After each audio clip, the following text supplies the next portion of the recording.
Magandang araw, Malacanang Press Corps. 20 pesos rice rollout sa Zapote Public Market, labis na ikinatuwa ng mga mamimili. Lubos ang tuwa ng mga residente at mga vendors sa Zapote Public Market nang bisitahin sila ng Pangulo ng personal na pinangunahan ang paglulunsad ng benting bigas mayroon na sa mga pampublikong pamilihan. Para sa mga senior citizens, ang benting bigas ay malaking bagay sa kanilang pang-araw-araw na gastusin, lalo na sa ibang beneficiaries na walang permanenteng hanapbuhay. Totoong ginhawa ang nilalayong dalhin ng benting bigas sa mga mamamayan. Sa halip na tumungo sa malayong lugar, ang mga mamimili, inilapit na sa kanilang bilihan upang hindi na sila mahirapan sa pag-commute at pagbitbit ng nabiling bigas. Ang nais ng Pangulo, patatagin at palawakin pa ang sakop ng benting bigas. Mayroon na. Nang sa gayon, wala ng Pilipino ang magugutom. Sa hirap ng buhay ngayon, may 20 pesos kaming mabibili at salamat sa Pangulong Bongbong Marcos. Kagaya namin mahihirap, malaking bagay sa amin, malaking tulong yan. Ito 20 pesos eh. Ang 10 kilo, 200 lang. Di ang sobra noon, mayroon pa akong pambawa sa mga anak ko. Ako dito sa Paco. Ang dami naming dam na ginawa, ang dami na naming pinamigay na makinarya. 2023, ang ani ng palay sa Pilipinas, pinakamataas sa kasaysayan ng Pilipinas. Yan po ang inaabakan ko. Maraming salamat po, Mr. President. Napakaganda po nito. Malaking tulong po to sa amin. Sana hindi lang ngayon yan, lagi-lagi sana. Maraming salamat po, Pangulong Presidente. Kung hindi dahil sa kanya, wala kaming mabibili na mumuray na bigas. Salamat talaga sa kanya kasi malaking tulong sa amin yan mahihirap.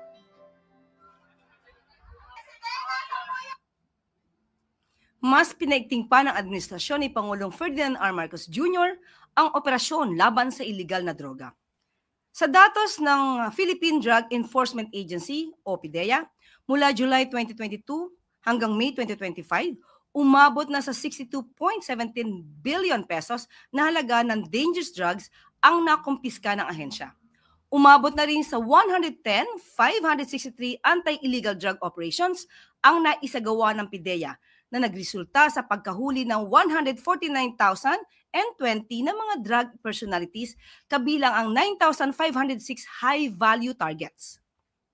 Mula July 1, 2022 hanggang May 31, 2025, umabot na sa 4,027 barangays ang naideklarang cleared sa illegal drugs. Ito ay sa ilalim ng Barangay Drug Clearing Program. Nakapagsampa na rin ang PDEA at iba pang law enforcement agencies ng kaso laban sa 141,827 drug suspects, kung saan 53,939 sa mga kasong ito ay naresolba at ang 47,438 ang nahatulan. Alinsunod na rin sa direktiba ng Pangulo na palakasin ang drug demand reduction activities upang malayo ang taumbayan sa illegal na droga. Umabot na rin sa 9,713 drug offenders ang nakakompleto ng reformation process habang 2,761 naman ang nabigyan ng hanapbuhay. Umabot na rin sa 607 balay silangan reformation centers ang naipatayo sa ilalim ng Marcos administration.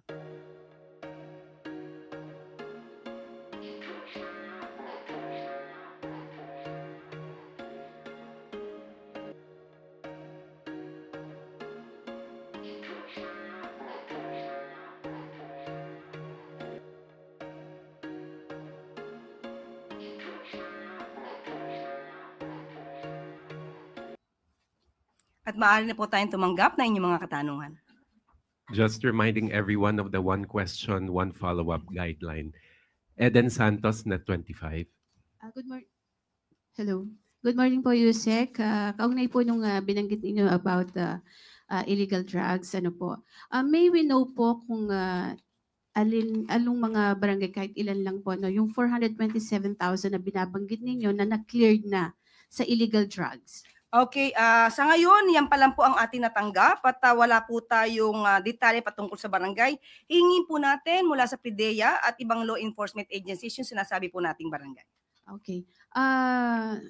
Follow up lang po. Saan pong area itong Balay Silangan Drug Centers? Para yung address po. O sige po, mamaya po ibibigay ko po sa inyo yung exact address. Okay. Okay, salamat po. Thank you. Next question, Pia Gutierrez, ABS-CBN.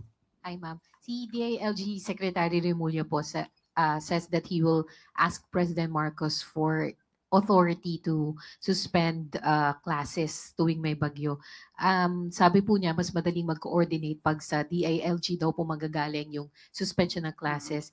Ano po ang masasabi ng Pangulo tungkol dito, and does the palace see the wisdom behind this? Sa ngayon po ay wala pa pong opisyal na sagot ang ating Pangulo patungkol sa suggestion po ni Secretary John Vic Remulla. At ito po ay pag-aaralan dahil kung ito naman po ay makakabuti sa mas nakakarami, pag-aaralan po ito at magbibigay ng maaaring tugon ng Pangulo patungkol dyan. Pero as of the moment, kung ano yung nagiging sistema natin sa kasalukuyan, kung saan ang mga liderato ng mga ahensya ng LGU na siyang nagbibigay ng kanilang utos o order kung mayroong mga suspensyon ng klase, yung po muna mananatili. Pero so far po, may nakikita pa po ba kayong areas of improvement, particular dito sa polisiya na ito, or yung kung paano po nagsususpend ng klase yung mga LGUs at ang mga paaralan? Lalo na po may mga magulang pa rin na nagrereklamo na minsan nasa school na yung bata saka palang magsususpend ng klase. Mas maganda po natin itanong ito sa mga liderato po ng mga LGUs. Kasalukuyan po kasi at paminsan-minsan medyo hindi rin po agad yata na ibibigay sa kanila yung mga information para po sila makapag-decide agad. Pero sa pamamagitan po ninyo at ng Taong Bayan, kung maaari pong makapagbigay agad ang mga heads ng LGUs ng mabilisang order o kanilang panukala kung dapat isuspende ang klase, dapat po talaga na mas mabilis para hindi pa po nakakalabas ang mga bata at mga magulang, hindi na po naiipit kung nagkaroon man ng baha o traffic. Ann Soberano, Bombo Radio. Yusek, good morning. Panahon na po ng tag-ulan at may mga bagyo na rin tayong inaasahan. So gaano po ba kahanda ang gobyerno para tugunan ang mga hindi inaasahang epekto dulot ng mga pag-ulan, pagbaha at mga posibleng bagyo na rin na paparating? May direktiba po ba si Pangulong Marcos doon sa mga concerned agencies and sa mga local government units? Yes, totoo po yan. Napapanahon na po talaga dahil ngayon ay Hunyo at nararamdaman na po natin ang tag-ulan. Kagabi lamang po ay malakas ang ulan sa aming lugar. Sa inyo siguro ay malakas din ang ulan. Pinag-utos na po ng Pangulo na agaran po ang paglilinis ng mga drainage dahil ito po ay makakatulong po na maiwasan ang mabilis na pagbaha, lalo-lalo na po dito sa Metro Manila. Ayon nga po sa MMDA, meron na po sila na 23 priority esteros sa NCR gamit ang makabagong equipment o mga machinery para po ito malinis ng agaran, ito mga estero po. At maliban po dyan, pinag-utos din po sa DOLE at saka sa DPWH. Bakit po? Dahil po maaasahan po natin yung mga tupad beneficiaries na tumulong sa paglilinis ng ating mga estero. At para naman po sa MMR or rather MMDRRMC, kailangan po yung local disaster offices ay maging handa bilang first responders sa mga ganitong klaseng mga pagkakataon. At pinag-utos na rin po ng DILG na palakasin po ang disaster preparedness measures ng bawat lokal na pamahalaan. At pinag-iigting na rin po ayon sa DILG at babasahin ko po, activation of emergency operation centers, evacuation preparedness, updated contingency plans, community drills and exercises, at ang enforcement of no-build zones. So asahan po natin ang mga susunod na mga hakbang ng ating mga opisyal para po mas maging handa pa sa mga darating na panahon. Mensahe na lang po ng gobyerno ng Malacanang sa ating mga kababayan, lalo na po doon sa mga lugar na prone po na daanan ng bagyo at mga pagbaha. Asahan niyo po ang gobyerno nakikilos para sa inyo, pero sana rin po kumilos din po kayo para sa taong bayan. Iwasan na po natin magkalat, magtapon ng mga basura sa mga lugar na mas madalas na bahain. Minsan po tayo rin po ang nagiging dahilan kung bakit mabilis bumha sa ating lugar. So maglinis po tayo, huwag po nating itapon ng basura ng walang responsibilidad. Yun lang po, sana po makatulong tayo sa bawat isa. Maraming salamat, Yusek. Christian Yosores, DZMM. Magandang umaga po, Yusek. Kahapon po may panibagong update po na nilabas yung lumabas na witness si alias Totoy doon po sa kaso ng mga missing sa Bungero, and may mga pinangalanan po siyang ilang mga kilalang personalidad. Meron po bang panibagong direktiba ang Pangulo sa mga ahensya kaugnay po ng investigasyon dito? Ito naman po ay trabaho po ng DOJ at ng ibang law enforcement agencies po natin. Sino man, anumang katayuan sa buhay, kung sila man ay personalidad na kinikilala, wala pong sisinuhin ang Pangulo at ang administrasyon. Kung may dapat na panugutan, dapat lamang pong maimbestigahan ng mabuti para mabigyan ng hustisya ang mga pamilya ng sinasabi nating missing sa Bungeros. One follow-up lang po. Bukas po ba ang Pangulo sa possibility na ituring na state witness itong si alias Totoy? Depende po to sa makikita po ng DOJ, i-evaluate po ang testimony niya at kung sino pa yung ibang mga witnesses na pwedeng gawing state witness. Depende po yan sa kanilang katapangan, sa katotohanan ng sasabihin nila at yung pagkakataon na mag-recant sila ng kanilang mga testimony. So dapat nandoon yung tapang at paninindigan na sabihin ng katotohanan. Related question, Ana Bajo, GMA News Online. Morning po, Yusek. Ma'am, may mga information na itong si alias Totoy, si Julie Dondon Patidongan ay tumakbong mayor po sa Barobo, Surigao del Sur under Partido Federal ng Pilipinas, which the President chairs. May nababanggit po bang information or kilala po kaya personally ni Pangulong Marcos itong si Patidongan? Sa ngayon po, wala pa pong nakakarating sa atin patungkol sa ganyang issue. Hindi bali po, ipaparating po natin sa Pangulo para po maging aware din po siya. Thank you, ma'am. Kathy Valiente, Manila Times. Good morning, Yusek. Yusek, an anti-political dynasty has been reintroduced po sa 20th Congress. Ano po ang latest stance ng Pangulo regarding political dynasty po? Siguro po mas maganda kung maibibigay nila ang pinakadetalye at buong nilalaman ng bill na ito dahil mahirap po sa ngayon na mag-oo o mag-hindi ang Pangulo. Mas maganda pong maibigay yung pinakadetalye dahil maaaring magandang maidulot nito sa ating bansa. At tingnan po natin, basta po ang Pangulo naman ay para sa bansa at para sa mga leader din naman, mga official na gusto rin naman maglingkod. So dapat balanse ang lahat. Pero ma'am, will he support such a law given na the President himself comes from a political family po? Titingnan po natin. Hindi nga po natin agad masasabi kung magsusuporta ba siya o hindi siya magsusuporta. Depende po sa nilalaman ng bill mismo. Kenneth Pasyente, People's Television. Hi ma'am, good morning. Ma'am, naghain po ng panukalang batas si Senator Ping Lacson na layong i-regulate po yung paggamit ng internet ng mga minors dahil sabi po niya batay sa pag-aaral ay posible po itong magresulta sa mental health issues. Ano po yung pananaw dito ng palasyo po? Muli, kung ano yung makakabuti sa ating mga kababayan, lalong-lalo na sa mga kabataan. Kung ito po talaga ay magkakos ng mental health issues, sususugan din po ng Pangulo yan at makakakuha siya ng suporta. Basta po ito ay para sa taong bayan at lalong-lalo na para sa kabataan. Leth Narciso, DZRH. Good morning, Yusek. President Marcos expressed openness to legalizing divorce when he came to office, but he urged that the process should not be made easy. May we know po kung yung position ni Presidente sa isyong ito ay pareho pa rin o nagbago na? Dahil nung nakaraang Kongreso po, ito ay naaprubahan sa Kamara pero hindi lumusot sa Senado. Ngayon po, na-file na ulit yung bill. Sa ngayon po ay wala pa pong klarong stance ang Pangulo patungkol sa divorce bill. Sabi nga po natin, mas maganda po talagang makita kung ano yung nilalaman na provision sa sinabi nating divorce bill.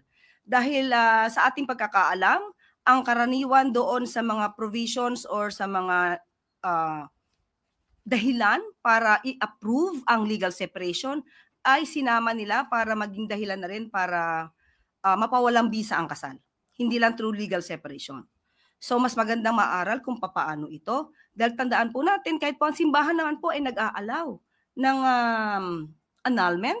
Kaya may tinatawag tayong church annulment. Dahil ang simbahan, kahit po ang simbahang Katoliko, ay naniniwala na may mga pagkakataon na ang dalawang mag-asawa, kung hindi na po talaga kakayaning magsama, ay dapat na pong paghiwalayin.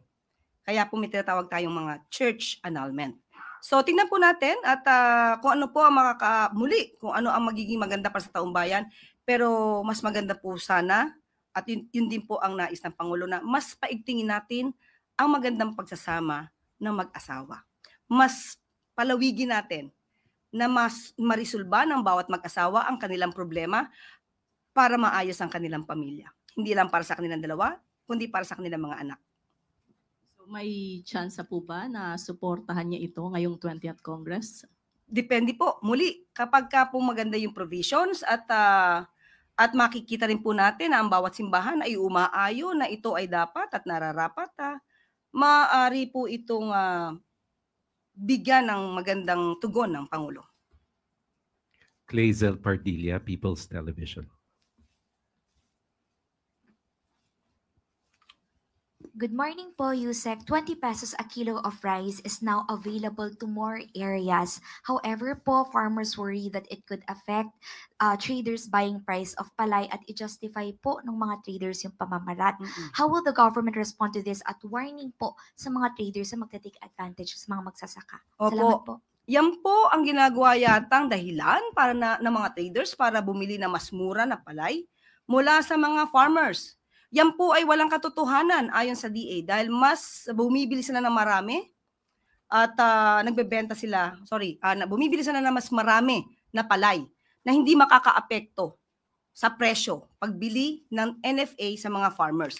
So, ang panawagan po ng gobyerno at ng pamahalaan, ang mga farmers na nakakaranas ng ganitong klaseng pagtrato ng mga traders at gusto nilang murang bilhin ang mga palay dahil ginagamit nilang excuse itong 20 pesos na programa ng Pangulo. Sabihin lamang po sa amin, sa DA, sa DILG, sa DOJ, at kami po ang magdidemanda sa mga traders na umaabuso.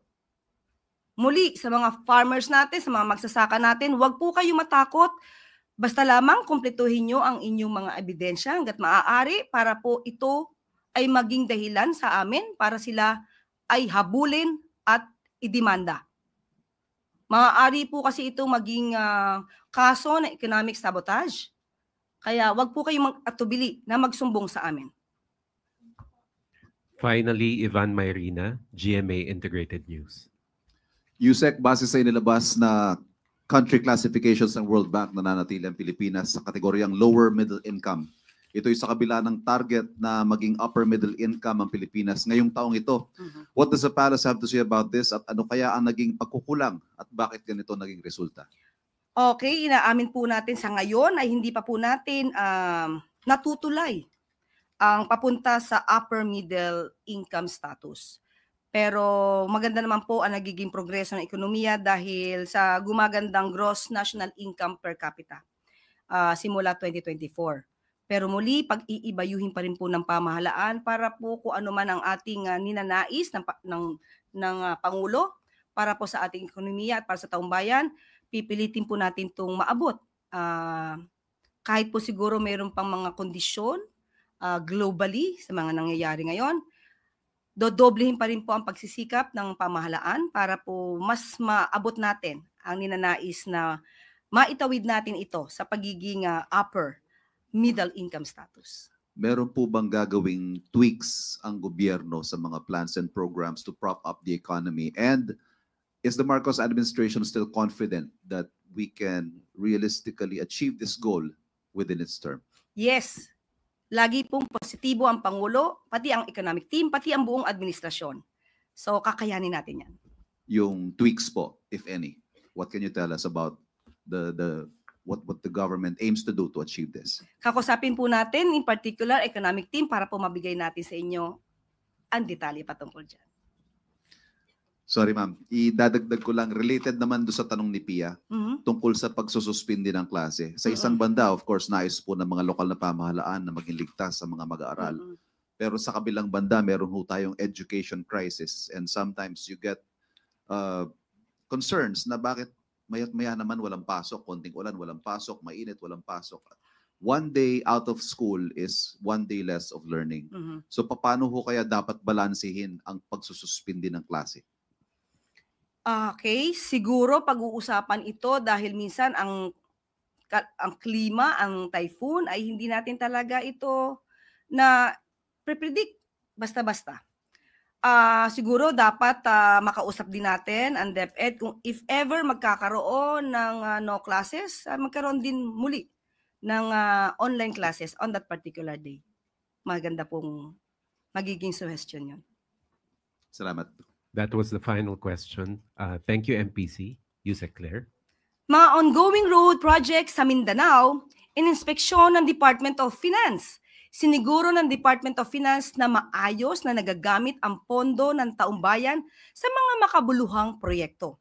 Alinsunod ito sa direktiba ni Pangulong Marcos Jr. na tiyakin na kada piso mula sa kaban ng bayan ay mapupunta sa mga infrastructure projects na may malaking impact sa buhay ng mga ordinaryong Pilipino. Dagdag pa ng Pangulo, dapat ay mabilis ang pagkakagawa ng mga kalsada at tulay upang agad itong mapakinabangan ng karamihan. Binisita ng DOF kasama ang DPWH at ADB ang RT Lim-Siocon Road na bumabagta sa Zamboanga, Sibugay at Zamboanga del Norte. Tinaguriang Economic Growth Corridor ang nasabing proyekto dahil inaasahang mapapabilis nito ang economic development sa dalawang probinsya at buong Mindanao. Nasa 24.6 kilometers ang kabuuang haba ng ginagawang kalsada, kabilang ang 6 na bagong tulay. Sa ngayon ay nasa 95% completion na ito at inaasahan namang mabubuksan na sa publiko sa darating na Setyembre. Mabilis na daloy ng mga produkto, pasahero at serbisyo publiko ang maaasahan ng mga mamamayan sa pagtatapos ng proyekto. Patunay lamang ito ng pagtupad ng administrasyon sa pagpapaunlad ng bayan, walang rehiyon ang maiiwan.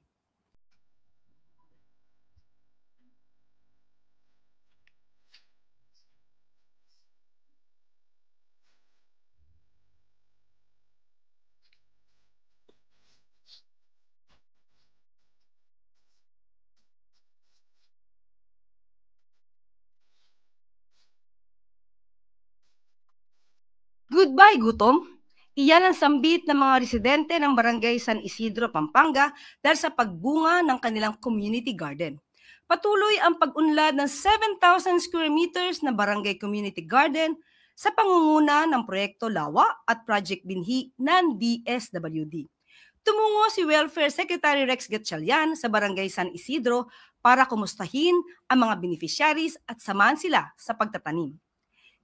Nilalayon ng mga proyekto na ito na gawing self-sufficient ang beneficiaries at matuto sila ng tamang paraan ng pagtatanim ng gulay. Sa ganitong paraan ay masisiguro ng buong barangay na may laman ang bawat hapagkainan. Alinsunod ito sa utos ni Pangulong Marcos Jr. na kada pamilyang Pilipino ay may sapat na masustansyang pagkain sa araw-araw. Dahil sa bagong Pilipinas, ang bawat pamilya ay mahalaga.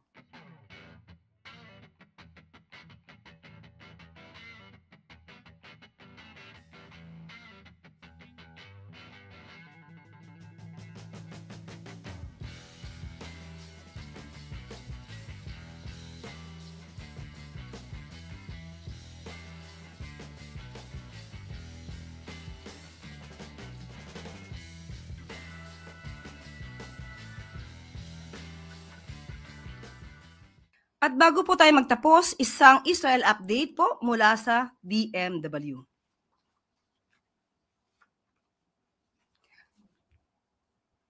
Sa kasalukuyan, yan po ang pinaka-update as of July 2025. Magkakaroon po muli ng repatriation. Batch 38-A, aasahan po na makabalik sa Pilipinas. Ito lang pong July 3, 8 OFWs. Batch 38B sa July 4, 13 OFWs. At Batch 39 sa July 6, 25 OFWs. Tandaan po natin, nagkaroon na po tayo ng 26 na na-repatriate na mga kababayan natin. At ang 195 ay nagkakaroon pa po ng pagdadalawang isip kung sila po ay babalik sa Pilipinas. Pero tandaan po natin, nakita po natin sa ating screen, pati po ang pagtulong sa ating mga kababayan ay makikita po. Kaya po ang sinasabi na walang ginagawa at walang plano ang pamahalaan patungkol sa ating mga kababayan in relation to the Israel-Iran conflict, iyan po ay isang malaking kasinungalingan. At dito na po nagtatapos ang ating press briefing. Magandang araw para sa bagong Pilipinas.